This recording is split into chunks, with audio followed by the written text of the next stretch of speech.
আমাদের নেতৃবৃন্দের বক্তব্যে পরিষ্কার যে 5 দফা দাবিতে গত 5ই ফেব্রুয়ারি জেলাব্যাপী প্রধান উপদেষ্টার কাছে ডিসির মাধ্যমে স্মারকলিপি দেওয়া হয়েছে।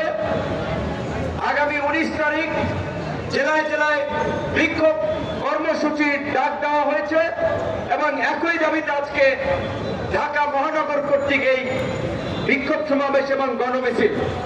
সেই 5 দফার লিফলেট আপনারা দাবিগুলো জানেন, তারপর আমি আপনাদেরকে আবারও জানিয়ে দিচ্ছি। আমাদের 1 নম্বর দাবি হচ্ছে এই জুলাই গণহত্যায় জড়িত বিদেশে পলাতক মাস্টারমাইন্ড শেখ হাসিনা সহ সকলকে আইনের আওতায় এনে বিচারের মুখোমুখি করা এবং গণহত্যার সাথে জড়িত আওয়ামী লীগ ও তার দোসরদের রাজনীতি নিষিদ্ধ করা। আমাদের 2 নম্বর দাবি হচ্ছে জুলাই আগস্টের বৈষম্য বিরোধী ছাত্র আন্দোলন সহ বিগত 16 বছরের গণতান্ত্রিক লড়াই সংগ্রামে আহত এবং নিহতদের সঠিক তালিকা তৈরি করে ক্ষতিপূরণ এবং আহতদের যথাযথ চিকিৎসা নিশ্চিত করা।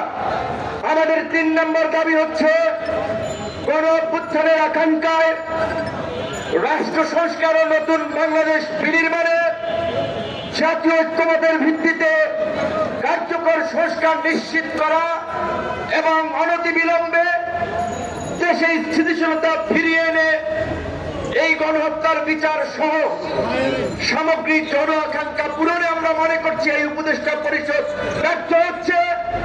এই উপদেষ্টা পরিষদের পুনর্গঠন। আমাদের 4 নম্বর দাবি হচ্ছে বিগত 16 বছরে জাতিবাদের আমলে উন্নয়নের নামে দুর্নীতি, লুটপাট, অর্থ পাচার, রাজনৈতিক দুর্বৃত্তায়নের সাথে জড়িত ছিল যারা, তাদের বিচার নিশ্চিত করা এবং তাদের সম্পদ বাজেয়াপ্ত করা। আমাদের 5 নম্বর দাবি হচ্ছে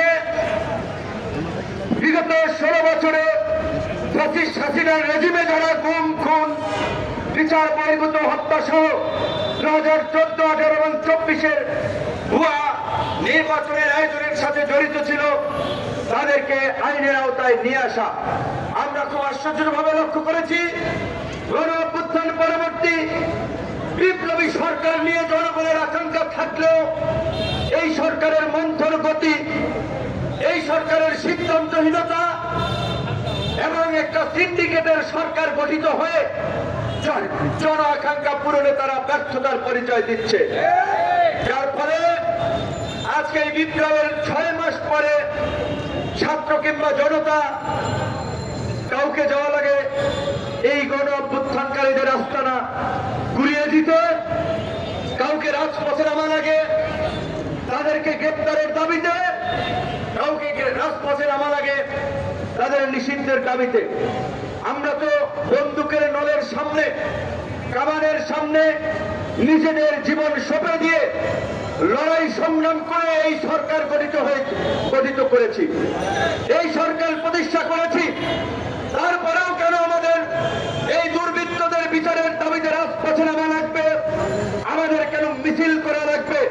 তাই আমরা মনে করি অনতিবিলম্বে জন আকাঙ্ক্ষার রাষ্ট্র বিনির্মাণে কার্যকর রাষ্ট্র সংস্কারের জন্য গণ অভ্যুত্থানের প্রকৃত অংশীদারদেরকে নিয়ে উপদেষ্টা পরিষদ পুনর্গঠন করা প্রয়োজন। আমাদের নেতৃবৃন্দ বলেছে গত 6 মাস ধরে স্থানীয় সরকারের জনপ্রতিনিধি নাই। স্থানীয় সরকার কি গুরুত্বপূর্ণ আপনারা জানেন? উপজেলার চেয়ারম্যান, জেলা পরিষদের চেয়ারম্যান, পৌরসভা, সিটি কর্পোরেশনের মেয়রদেরকে অপসারণ করা হয়েছে। 6 মাসে এখন পর্যন্ত এই আমি বলবো অবশ্যই অদক্ষ এবং তারা তাদের কাজে ব্যর্থতার পরিচয় দিয়েছেন।